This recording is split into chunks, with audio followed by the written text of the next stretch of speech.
Hello friend, कैसे हैं आप लोग सभी। आई होप सभी अच्छे होंगे। आज चलिए साइंस का सेट नंबर 38 को स्टार्ट करेंगे। उससे पहले जो भी दोस्त चैनल को सब्सक्राइब नहीं किए हैं वो चैनल को सब्सक्राइब कर लें तथा अपने दोस्तों में भी शेयर कर दें। इसका पीडीएफ हमारे टेलीग्राम चैनल पर अपलोड कर दिया गया है और जिसका कि लिंक इस वीडियो के डिस्क्रिप्शन में दे दिया गया है। चलिए आज का पहला प्रश्न को देखते हैं। पहला प्रश्न है कि अनौपचारिक रूप से खगोलीय दूरी को व्यक्त करने के लिए लंबाई की कौन सी इकाई का प्रयोग किया जाता है। नहीं, अनौपचारिक रूप से, नहीं कि औपचारिक रूप से नहीं प्रयोग किया जाता है। देखिए, अगर पूछेगा आपको औपचारिक रूप से तो वहाँ पर आपको हो जाएगा पारसेक का, ठीक। लेकिन यहाँ पूछा है अनौपचारिक रूप से तो हो जाएगा प्रकाश वर्ष। इसका सही तो हो जाएगा ऑप्शन नंबर सी। चलिए अगला प्रश्न है कि किसी पिंड पर कार्य तभी किया जाता है जब उस पर क्या होता है। देखिए, कार्य जो होता है W बराबर फार्मूला होता है W बराबर एफ एस कॉस थीटा, ठीक। एफ हो गया बल, एस हो गया विस्थापन और थीटा जो दोनों एंगल हो गया उस दोनों के बीच, बल और विस्थापन के बीच का एंगल हो गया, ठीक ना। अब देखिए ऑप्शन को देखते हैं। ऑप्शन क्या है कि यह एक यांत्रिक प्रभाव के माध्यम से ऊर्जा वृद्धि का अनुभव करता है। बी है कि बल इस पर कार्य करता है, सिर्फ बल कार्य करेगा। अगर विस्थापन 0 हो जाएगा तो क्या कार्य होगा, तो नहीं होगा, ये भी नहीं होगा। चलिए अगला ऑप्शन है, अगला ऑप्शन कि वह विस्थापन हो, वहाँ विस्थापन होता है। देखिए सिर्फ विस्थापन हो जाएगा और बल अगर 0 रहेगा तो क्या होगा, ये भी नहीं होगा, ये भी नहीं हुआ। और देखिए यह किसी निश्चित दूरी के माध्य से आगे बढ़ता है, यानी कोई निश्चित दूरी जा रहा है तो इससे कार्य हो जाएगा। कहीं 90 डिग्री पर जा रहा होगा तो यहाँ थीटा का मान हो जाएगा 90 डिग्री, तो कॉस थीटा हो जाएगा 0, तो नहीं भी होगा, फिर भी यहाँ भी नहीं होगा कार्य। लेकिन देखिए ऑप्शन नंबर ए, देखिए यह यांत्रिक प्रभाव के माध्यम से ऊर्जा वृद्धि का अनुभव करता है, यानी ऊर्जा वृद्धि का जो अनुभव कर रहा है तो उसे कार्य करने की क्षमता क्या कहते हैं, ऊर्जा कहते हैं। तो ऊर्जा का जो अनुभव कर रहा है तो क्या होगा, यहाँ कार्य हो रहा है। इसका सही तो हो जाएगा ऑप्शन नंबर ए। चलिए अगला प्रश्न है कि पहाड़ से गिर रहे किसी पिंड में होती है। देखिए एक पहाड़ है, ये पहाड़ मानिए ये पहाड़ है, माउंटेन, ठीक। इस पर से कोई पिंड गिर रहा है, वस्तु यहाँ से गिर रहा है तो यहाँ रहेगा। तो इस पर देखिए क्या है, इसमें गिर रहा है तो इसमें गति भी है और कुछ ना कुछ ज़मीन से इसका हाइट भी है, यानी कि गति भी है और हाइट भी है। तो इसमें क्या हो गया, पोटेंशियल एनर्जी और काइनेटिक एनर्जी दोनों होगा, क्योंकि पोटेंशियल एनर्जी बराबर फार्मूला होता है mgh। तो यानी कि जिसमें हाइट होगा उसमें पोटेंशियल एनर्जी होगा ही, और काइनेटिक एनर्जी बराबर फार्मूला होता है हाफ mv²। यानी कि जिसमें गति होगा उसमें काइनेटिक एनर्जी होगा ही, यानी गति ऊर्जा और स्थित ऊर्जा दोनों ही होगा, जो कि ऑप्शन नंबर ए में दिया हुआ है। चलिए अगला प्रश्न है कि संतुलित रासायनिक समीकरण के अनुरूप होते हैं। सबसे पहले देखिए संतुलित रासायनिक समीकरण होता है, उसका अनुरूप क्या था। जैसे एक हम संतुलित रासायनिक समीकरण लिए हैं CH4 प्लस 2O2 प्लस बराबर होगा CO2 प्लस 2H2। देखिए यहाँ पर देखिए कार्बन 1 है तो इधर भी कार्बन 1 है, हाइड्रोजन 4 है तो 4 हाइड्रोजन इधर भी है, ऑक्सीजन 4 है तो ऑक्सीजन, टोटल 4 ऑक्सीजन हो गया यहाँ भी। अब देखिए संतुलित रासायनिक समीकरण में क्या होता है, इसका द्रव्यमान भी सेम होता है दोनों तरफ का, ठीक ना। दोनों तरफ का जो होता है द्रव्यमान सेम होता है, यानी कि अभिकारक ये हो गया, अभिकारक का द्रव्यमान जो है ये प्रतिफल या उत्पाद के द्रव्यमान के बराबर होता है। देखिए इसको देख लेते हैं द्रव्यमान को भी। देखिए कार्बन का द्रव्यमान होता है आपको 12, तो 12 हो गया और 4, 12 4 हो गया आपको 16, 4 हो गया हाइड्रोजन का तो 16 हो गया। प्लस देखिए आप ऑक्सीजन का होता है आपको द्रव्यमान 16, तो 16 दूनी 32 दूनी 64 हो गया, यहाँ 64 हो गया, ठीक। यानी 64 ग्राम ये हो गया, ये 16 ग्राम हो गया, टोटल कितना हो गया यहाँ पर 80 ग्राम हो गया। अब देखिए यहाँ पर कार्बन है तो कार्बन का कितना होता है, तो 12 होता है, 12 दूनी 24 और 24 दूनी 12 दूनी 24, सॉरी यहाँ देखिए 12 हो गया, 12 ये ऑक्सीजन 8 है, 8 दूनी 16, टोटल मिलाकर हो जाएगा आपको CO2 का 44 ग्राम, ठीक। उसके बाद आपको 2H2O है तो हाइड्रोजन का हो गया 2 और ऑक्सीजन का हो गया 16, तो यहाँ पर हो जाएगा आपको 36 ग्राम, ठीक। जब दोनों को ऐड करेंगे तो ये भी आ जाएगा आपको 80 ग्राम। यहाँ हम क्या देख रहे हैं कि दोनों का द्रव्यमान जो है समान है, यानी कि द्रव्यमान क्या है, संरक्षित रहता है, ठीक ना। तो इसका सही उत्तर हो जाएगा ऑप्शन नंबर ए, द्रव्यमान संरक्षण का नियम। चलिए अगला प्रश्न है कि जब एक धातु पानी के साथ अभिक्रिया करती है तो कौन सी गैस निकलती है। देखिए एक धातु हम लिए हैं सोडियम, जब ये पानी के साथ इसको हम अभिक्रिया कराते हैं तो ये बनाता है 2NaOH प्लस H2। यहाँ पर क्या है, हाइड्रोजन गैस है, यानी कौन सा गैस निकला है, तो हाइड्रोजन गैस निकला है, जो कि ऑप्शन नंबर डी में दिया हुआ है। चलिए अगला प्रश्न है, अगला प्रश्न है कि पिन्ना का पिन्ना जो है डैश का बाय भाग है, ठीक ना। कान में जो ऊपरी भाग रहता है ऐसे करके जो रहता है कान के ऊपरी भाग, इसी को जो है ना पिन्ना कहा जाता है, ठीक ना। पिन्ना, इसी को पिन्ना कहा जाता है, ठीक ना। ये किसका भाग है? तो कान का भाग है। देखिए पिन्ना का कार्य क्या है कि ये ध्वनि या कंपन को जो है ना कान में केंद्रित कर देता है। ये जो है ध्वनि या कंपन को कान में केंद्रित कर देता है पिन्ना। तो पिन्ना किसका भाग है? पिन्ना है कान का भाग। इसका सही जगह ऑप्शन नंबर सी। चलिए अगला प्रश्न है। अगला प्रश्न है आपको कि डैश के द्वारा शुक्राणु विरसन से बाहर आता है। देखिए विरसन से बाहर जो शुक्राणु आता है वो शुक्रवाहिका के द्वारा आता है, जो कि ऑप्शन नंबर ए में दिया हुआ है। चलिए अगला प्रश्न है कि वस्तुतः किसी गैस द्वारा पात्र के दीवार पर लगाया गया बल है तो गैस के अनुएं क्या होगी? देखिए गैस की अनुएं इसमें क्या होगी कि देखिए न्यूटन का गति का जो है आप दूसरा नियम जानते हैं, उसमें क्या होता है कि बल जो होता है आपको, बल होता है समानुपाती संवेग में परिवर्तन के दर को, संवेग में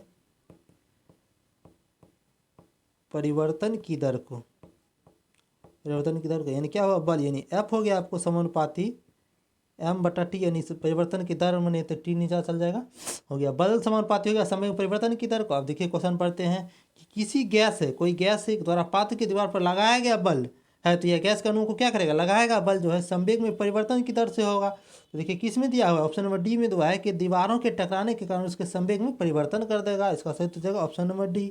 चलिए अगला प्रश्न है कि अमोनिया का व्यावसायिक निर्माण किस प्रक्रिया द्वारा होता है? देखिए अमोनिया का जो व्यावसायिक निर्माण होता है ये होता है आपको हैबर प्रक्रिया द्वारा, ठीक ना। देखिए अमोनिया कैसे कैसे बनता है? देखिए नाइट्रोजन और हाइड्रोजन को मिलाया जाता है तो अमोनिया बनता है, NH3 बनता है, ठीक। चलिए अब प्रश्न है कि तरल पदार्थ में जो है प्रवाहकत्व कब शुरू होता है? देखिए अगला प्रश्न है कि तरल पदार्थ में जो है प्रवाहकत्व कब शुरू होता है? देखिए तरल पदार्थ में क्या होता है? गैस और द्रव होता है। तरल पदार्थ जैसे हम H2O लिए यानी कि जल लिए, इसमें प्रवाह कब शुरू होगा? देखिए इसमें जो है इसको H2O को जो हम तोड़ेंगे तो ये H प्लस और OH माइनस आयन में छूटेगा, यानी कि इसमें प्रवाह कब शुरू होगा? जब ये धनात्मक और ऋणात्मक प्रवाह की गति मौजूद होगा तो प्रवाह शुरू हो जाएगा, ठीक ना। तो इसका उत्तर हो जाएगा ऑप्शन नंबर सी। जब धनात्मक और ऋणात्मक प्रभारों की गति मौजूद होती है तो इसमें प्रवाह शुरू हो जाता है, ठीक। चलिए अगला प्रश्न है कि इनमें से किसे जो है जल को शुद्ध बनाने हेतु प्रयोग में लाया जाता है? सबसे पहले देख लीजिए जल को शुद्धिकरण में किसका किसका प्रयोग किया जाता है।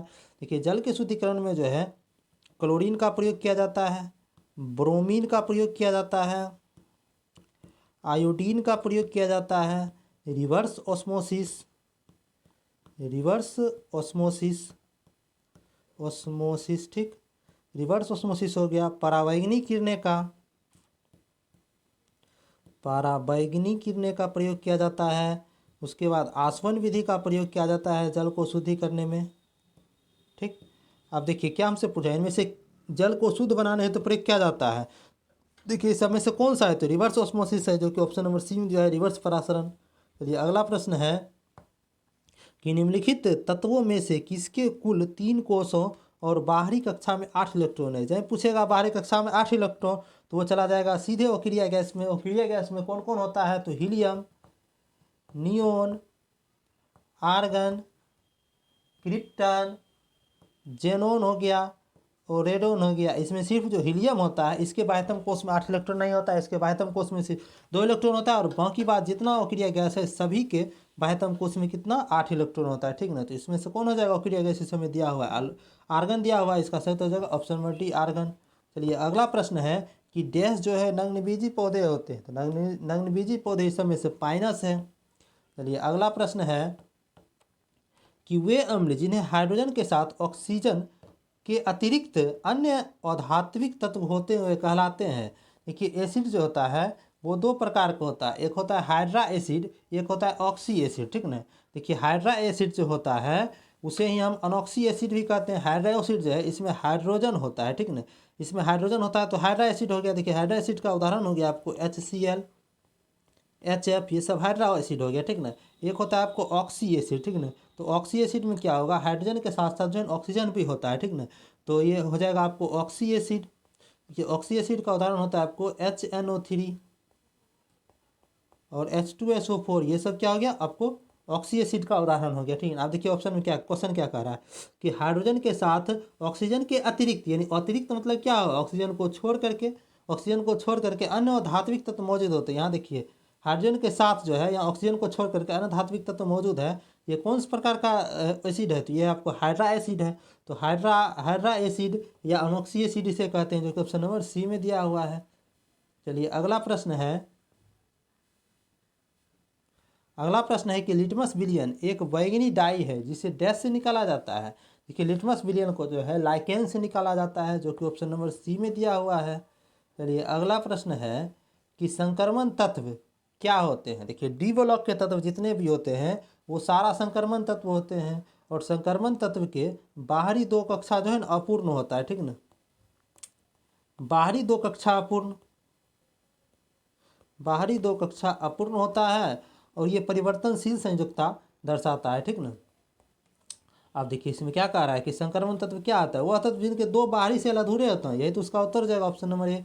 चलिए अगला प्रश्न है कि विरंजक चूर्ण को जल से मिश्रित करने पर कौन सी गैस निकलती है? देखिए विरंजक चूर्ण को जल को से हम मिश्रित करते हैं तो विरंजक चूर्ण का फॉर्मूला होता है CaOCl2। जब इसे हम जल के साथ मिलाएंगे तो क्या बनाएगा? ये बनाएगा Ca*OH का होल ट्वाइस प्लस Cl2। यही तो गैस है, यानी क्लोरीन गैस बना। कौन सा गैस निकला? क्लोरीन गैस, जो कि ऑप्शन नंबर डी में दिया हुआ है। चलिए अगला प्रश्न है पृथ्वी की भूमध्य रेखा पर किसी पिंड के भार की तुलना में ध्रुवों पर पिंड की भार क्या होगा? देखिए ध्रुव पर जो होगा इसका पिंड की भार होगा, तो ध्रुव पर जो है पिंड की भार 0 हो जाएगा, ठीक ना। चलिए अगला प्रश्न है कि किसी तत्व की परमाणु संख्या कैसे निर्धारित की जाती है? देखिए किसी भी तत्व का परमाणु संख्या जो है उसके नाभिक से निर्धारित किया जाता है, ठीक ना। तो नाभिक में क्या क्या मौजूद रहता है? प्रोटॉन और न्यूट्रॉन मौजूद रहता है नाभिक में, ठीक ना। तो इसे हम निर्धारित करते हैं तो प्रोटीन और न्यूट्रॉन से। देखिए किस ऑप्शन में दिया हुआ है? तो एक परमाणु में स्थित प्रोटॉन की संख्या से नहीं है। देखिए एक परमाणु में स्थित इलेक्ट्रॉन की संख्या से नहीं, ये भी नहीं होगा। एक परमाणु में स्थित न्यूट्रॉन की संख्या से नहीं होगा। तत्व की संयोजकता से, एक परमाणु में स्थित प्रोटॉन की संख्या से। देखिए इसमें हम क्या मारेंगे? तो इसमें हम प्रोटॉन की संख्या मार सकते हैं, यहाँ पर न्यूट्रॉन भी होना चाहिए लेकिन यहाँ नहीं दिया हुआ है तो हम प्रोटॉन मारेंगे। देखिए इस परमाणु में स्थित प्रोटॉन की संख्या से हम निर्धारित करते हैं। चलिए अगला प्रश्न है कि डैश जो है फूल का एक मादा प्रजनन अंग है, ठीक ना। इस सब में से कौन सा जो है फूल का मादा प्रजनन, मादा यानी स्त्री है, तो इसका ऑप्शन डी हो जाएगा, स्त्री केसर। चलिए ये आज का अंतिम प्रश्न था। जो भी दोस्त चैनल को सब्सक्राइब नहीं किए हैं वो चैनल को सब्सक्राइब कर लें तथा अपने दोस्तों में भी शेयर कर दें, और कमेंट बॉक्स में आप अपना फीडबैक ज़रूर दें। चलिए अंत तक बने रहने के लिए धन्यवाद। मिलते हैं अगले वीडियो में।